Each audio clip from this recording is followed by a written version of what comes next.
In the history of Western art, there are many great artists whose work we know well, but also many whose lives remain shrouded in uncertainty. One such artist was active in the Netherlands, but that is virtually all we know about him. We know nothing of where he was born, his background, or his earliest years. Not one letter or document by his own hand has survived.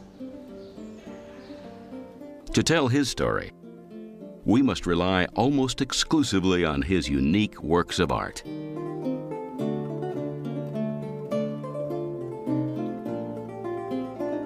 It's only through these paintings and drawings that we can appreciate the life of Pieter Bruegel.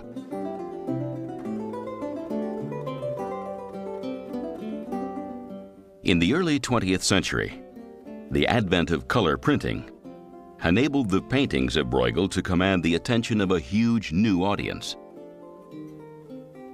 As a result, his scenes of Flemish peasant life are now amongst the best-known images of 16th century art. But there is far more to the work of Pieter Bruegel than these genre scenes of everyday life. His artistic legacy is diverse and full of striking contrasts. It's very difficult to think of Bruegel simply as a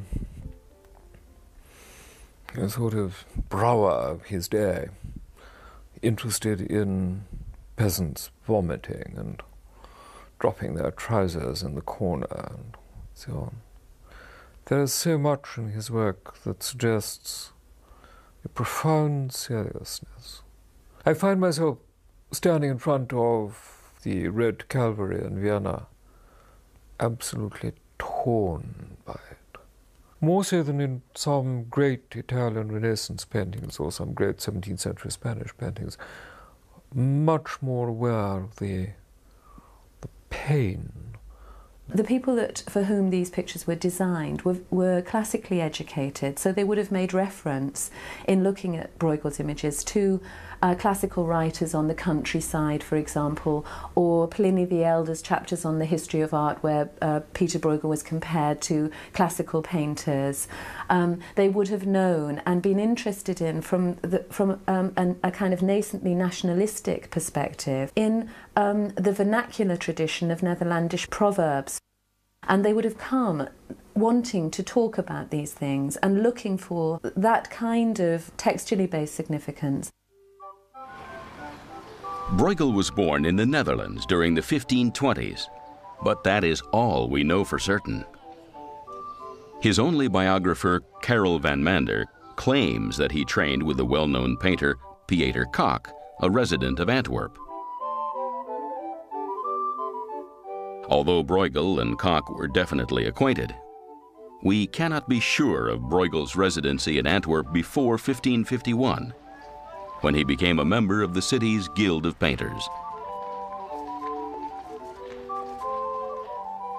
Shortly after his entry into the Artists' Guild, Bruegel headed south on an already well-trodden path for young artists. His destination, Italy.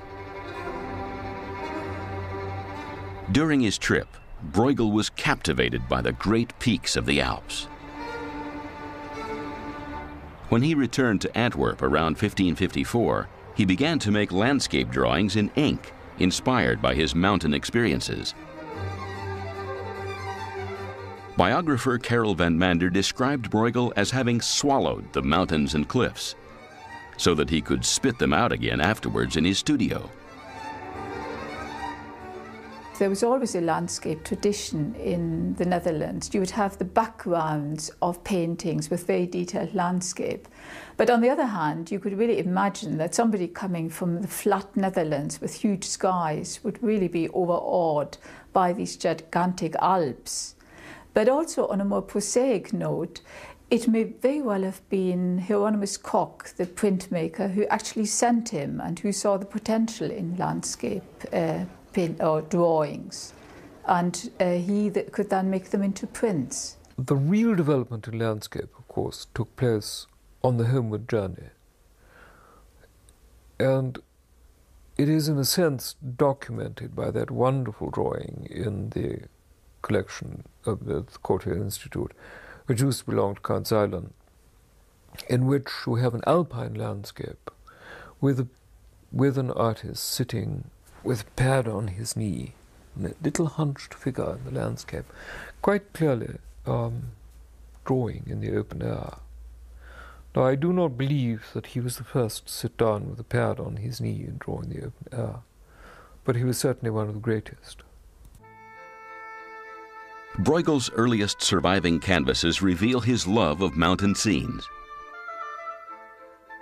In Landscape with the Parable of the Sower, the cold, craggy peaks of the background contrast dramatically with the warm rusticity of the left foreground, where we see the sower described in Christ's parable.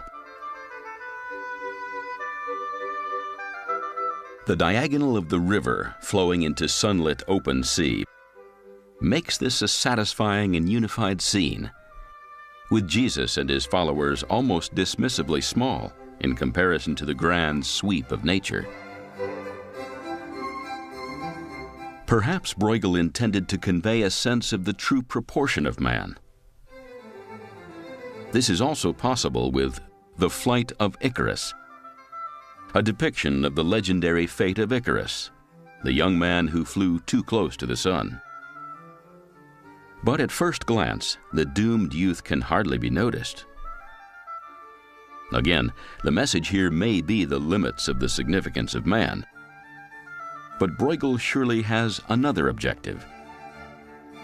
The young man's final struggle for life is almost comic, a device which highlights the folly of his actions, and more broadly, the folly of man as a whole. This was a subject which Bruegel had already addressed.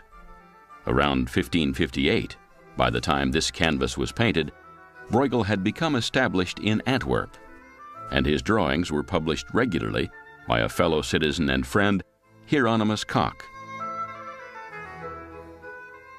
One of these published drawings was Big Fish Eating the Little Fish, a clearly satirical comment on human folly, inspired by a contemporary proverb.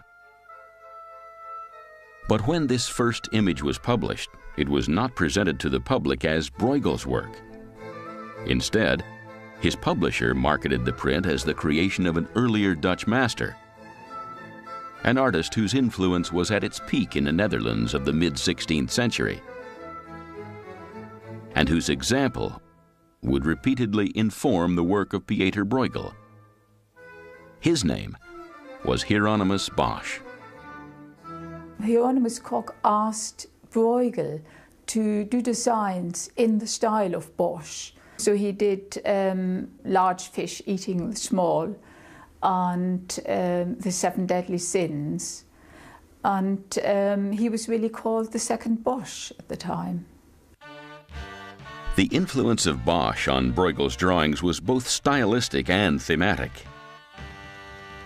Bosch's work typically imparted a satirical message through crowded, detailed images which exposed the foolishness of his fellow men.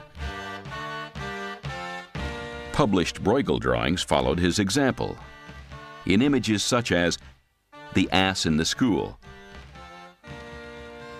and The Alchemist, which depicts a father and husband oblivious to the hunger of his family as he pursues his futile pseudoscience. By now, drawings such as this had gained Bruegel the nickname of the second Bosch. This view of Bruegel can only have been enhanced by a series of panels created by him at the end of the 1550s. 3 works mark the beginning of his greatness as a painter.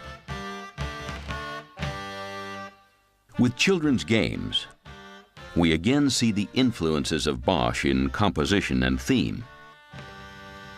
At first glance, this is just a crowded image of children playing games in a city square.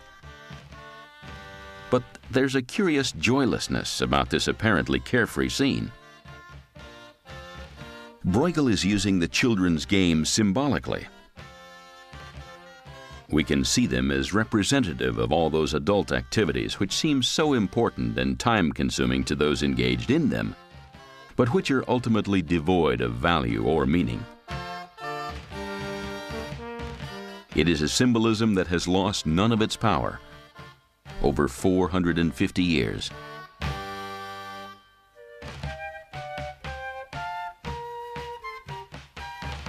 This panel from 1559 also conveys a sense of dysfunctional human activity. This is Netherlands Proverbs, a visual depiction of over 100 popular contemporary sayings. Proverbs were especially popular at the time, and the great Dutch humanist Erasmus had published a book listing over 800 of them, many of which are now impossibly obscure in meaning. The same is true of many of the sayings depicted by Bruegel. Few modern viewers can be previously aware that the act of fixing a beard to Christ's chin indicates a lack of monastic faith, or that the blue cloak being fitted to this man reveals the unfaithfulness of his wife. Some prior knowledge is also needed to fully appreciate the many subtleties of Carnival versus Lent, also from 1559, though the immediate message is clear enough. The left of the panel depicts the indulgent spirit of Carnival, the immediate pleasures of the body and the senses. Against this, on the right, the spirit of Lent, the virtues of abstinence and the permanence of the spirit. Bruegel personifies these opposing spirits at the front center of the panel, presenting Carnival and Lent giving battle with each other. As we might expect, Carnival is a ludicrous, bloated figure brandishing a huge spit as he sits on an enormous barrel. But this is no simple condemnation of indulgence. Lent is hardly an attractive image either, and her followers fail to make a persuasive case for sobriety and abstinence. There is a sense of balance between the two sides, a recognition that in any disagreement, folly is never the exclusive preserve of one side alone. Another message that remains relevant today. In 1563, Antwerp was the finest artistic center of the Netherlands, and Bruegel was one of its high achievers. But 1563 was a year of change for Bruegel. In the spring, he was married to Maken Kok, daughter of Pieter, the man who was almost certainly his old tutor. Bruegel's biographer Karel van Mander describes how the marriage was forced upon the artist by his mother, who was apparently keen to end his existing relationship with a servant girl. Following his marriage to Maken Kok, Bruegel left Antwerp for Brussels, where he would remain for the rest of his life. Bruegel's art was also undergoing a process of change around this time. 3 panels survive from 1562 which reveal a conscious new approach to technique and subject matter. Many of Bruegel's paintings and drawings had already included disturbing details of torment and suffering in the manner of Bosch.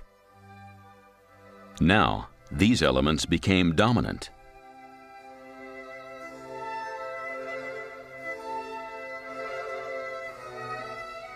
The Triumph of Death is a panel that lives up to his title. Here we can see a rampaging army of the dead, against which all living beings are doomed.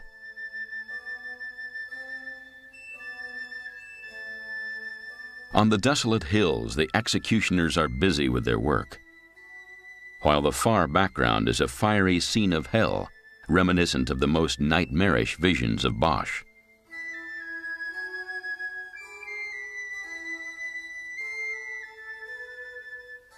We can also see Bosch's influence in Mad Meg, another 1562 panel which shows a terrifying old hag derived from Dutch folk tradition.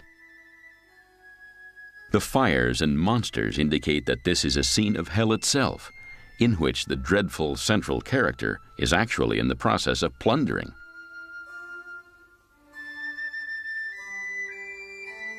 She cannot be resisted even by Satan himself, here represented in the form of a bizarre and indeterminate fish-like being. This is, perhaps, Bruegel's most Boschian image, along with Fall of the Rebel Angels, also completed in 1562. Here, animal forms contribute to the overall sense of horror, as the legions of Lucifer meet a terrible fate at the hands of St. Michael's army. It remains one of Bruegel's most striking works, an image of distinctive color hues and balanced figure arrangement from the brush of an already great artist. We think of Bruegel as a painter with a wonderful command of aerial perspective, which indeed he became. But the earlier pictures, like De la Grite and The Fall of the Rebel Angels, this sense of space is absent.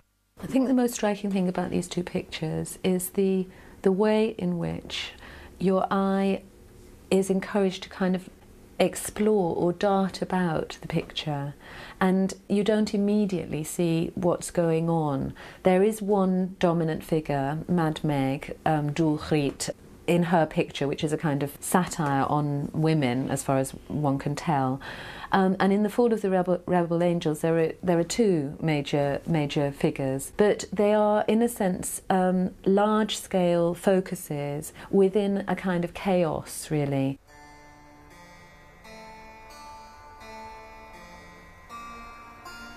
It is a feature of Bruegel's career that his work can be divided into groups of images with a similarity of theme, attitude, and execution.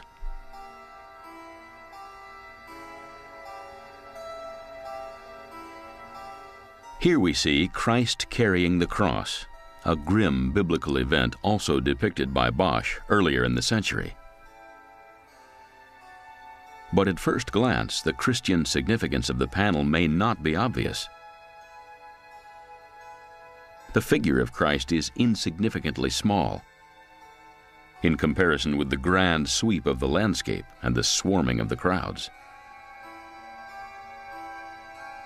Perhaps it is these individuals who are the real subject matter here, especially as they are dressed in the clothing of Bruegel's own time and set against an undoubtedly contemporary landscape.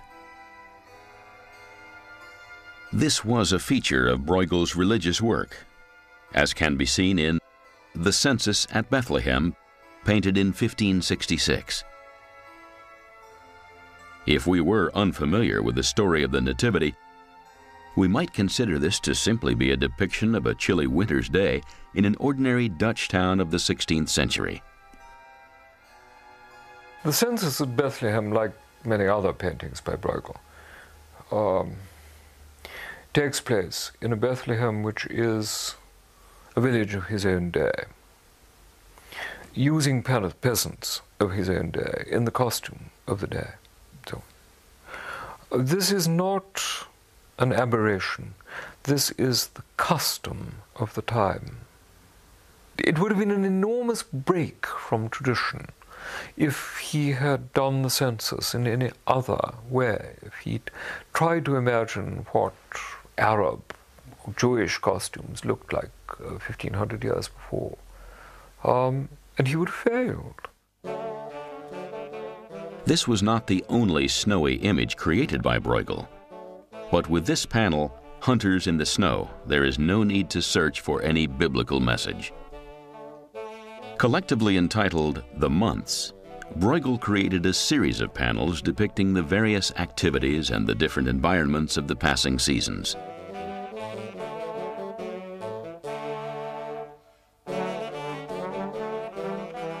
With this calendar of scenes, Bruegel followed in a well-established tradition of Northern European art and made his own memorable contribution to it.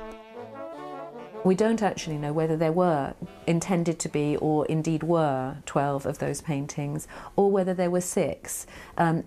6 each representing 2 months. The tradition of the months goes back to calendar illustrations in books of hours, and probably the more precise predecessors to Bruegel would have been manuscripts made in Bruges and Ghent at the beginning of the 16th century.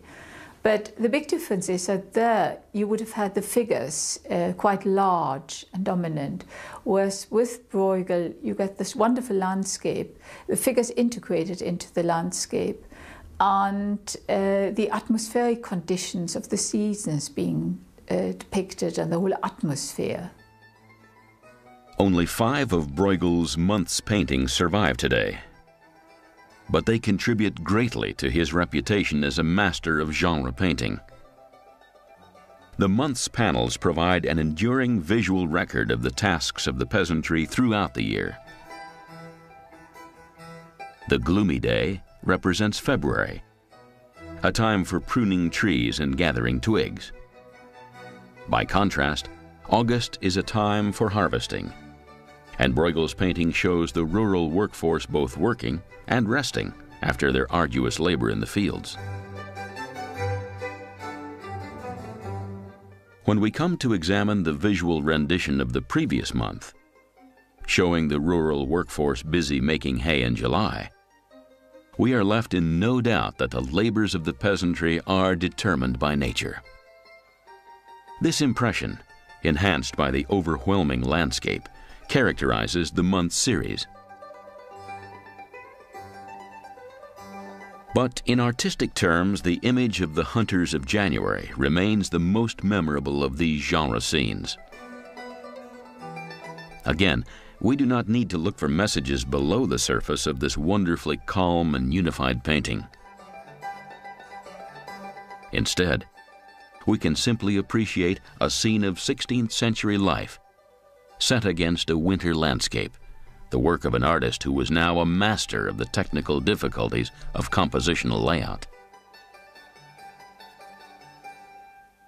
If you want to take one single picture as an example of how threatening and mysterious and moody Bruegel could be with a painting, then The Hunters in the Snow is, I think, as good as any. It's essentially a black and white picture. It's austere, it's threatening, it's hostile. You feel the cold when you look at that picture. You feel that darkness is not far away. And although pleasurable, frivolous things are happening in the middle distance, there is something about the nature of the hunters which has a much larger significance than simply a man out to trap or catch or shoot something. That is there, that's on the surface, but underneath it there is a kind of subtlety which is very telling, perhaps even more telling because it uses the everyday in order to imply the real meaning. By the time Bruegel painted this timeless image, he had reached the peak of his powers and was well on the way to establishing himself as the definitive painter of Dutch peasant life. Even now, he is sometimes referred to as Peasant Bruegel. And there is no doubt that Bruegel's most famous paintings are of peasant recreation scenes. The Peasant Dance is one of these remarkable works, a depiction of the common people engaged in feasting and drinking. The artist's established preoccupation with the folly of man may very well have inspired his choice of subject matter. But once again, it may be inappropriate to search too hard for hidden meanings behind the image. Perhaps we should simply admire Bruegel's mastery of depicting the solidity of the human form, and, more importantly, the sense of dynamism and movement that he now incorporated into his work. Well, in the peasant dance in Vienna, the movement is created mainly through diagonals. You have the dancing couple in the foreground, rush into the painting from the side to join the others. And I suppose a lot of the other movement is created through different gestures in the painting. In these late works, he integrates the monumental with, if you like, the crowd scene in a much more successful way than in something like Doelgriet, where you've got a sort of discrepancy of scale. And when you look at the peasant dance, through the placement of colour and through the rhythmic echoes across, between figures and connections between figures, he actually makes you dance. The same is true when considering the wedding banquet, probably the most famous image of Bruegel's entire career. This immaculately arranged panel presents us with a large group of peasants whose priorities for the day ahead are clearly drink, food, and music. In short, an isolated day of fun in a life whose hard labors we have already witnessed in other rural canvases. Bruegel was deeply suspicious of the self-consciously virtuous and understood the universal human need of occasional indulgences. This may explain why paintings like these remain so popular today. They have their uses, these pictures, in that they record something which otherwise we might have lost. But as for being great paintings in themselves, I think that's pushing the argument for greatness a bit far.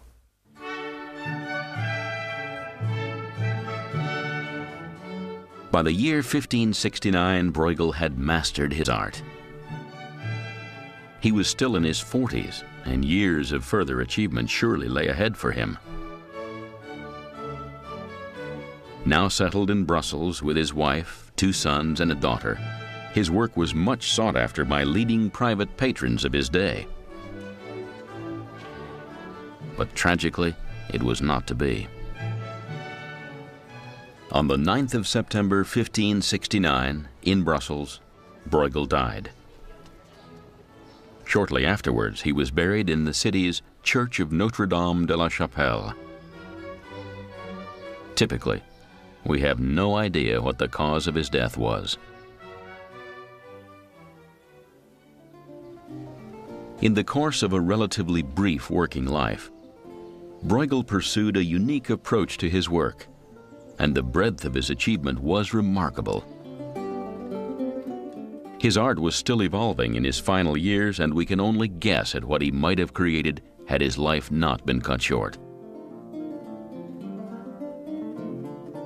But what he did achieve secures the status of Pieter Bruegel as one of the greatest of the Dutch masters.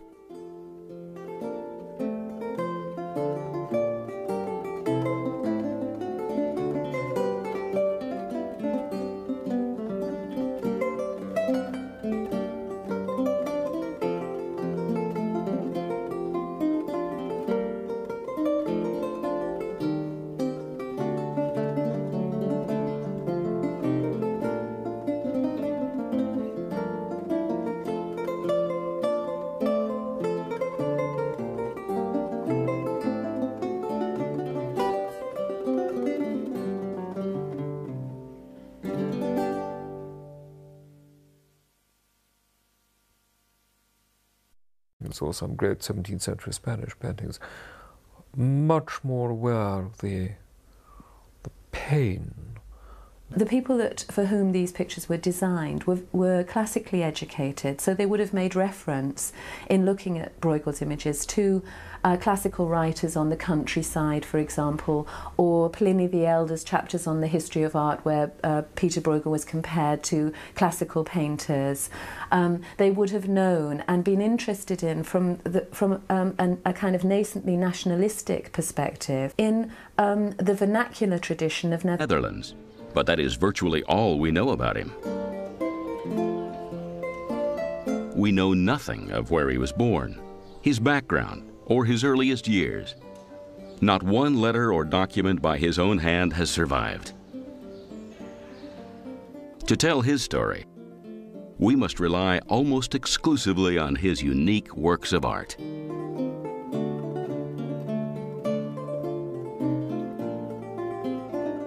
It's only through these paintings and drawings that we can appreciate the life of Pieter Bruegel.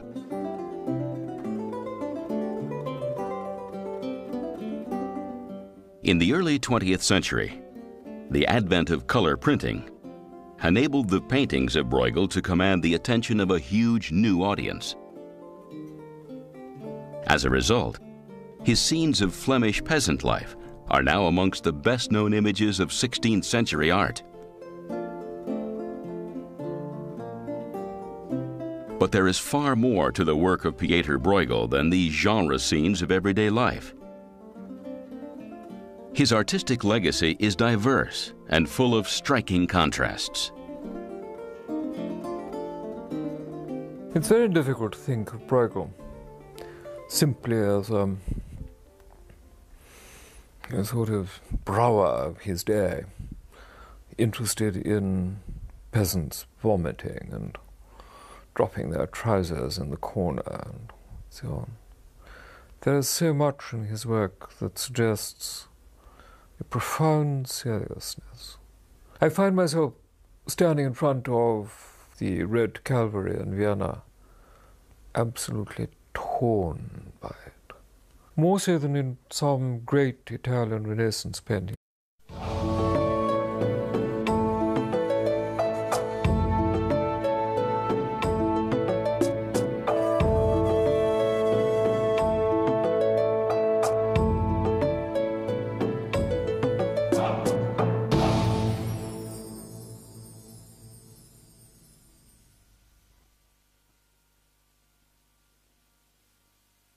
In the history of Western art, there are many great artists whose work we know well, but also many whose lives remain shrouded in uncertainty.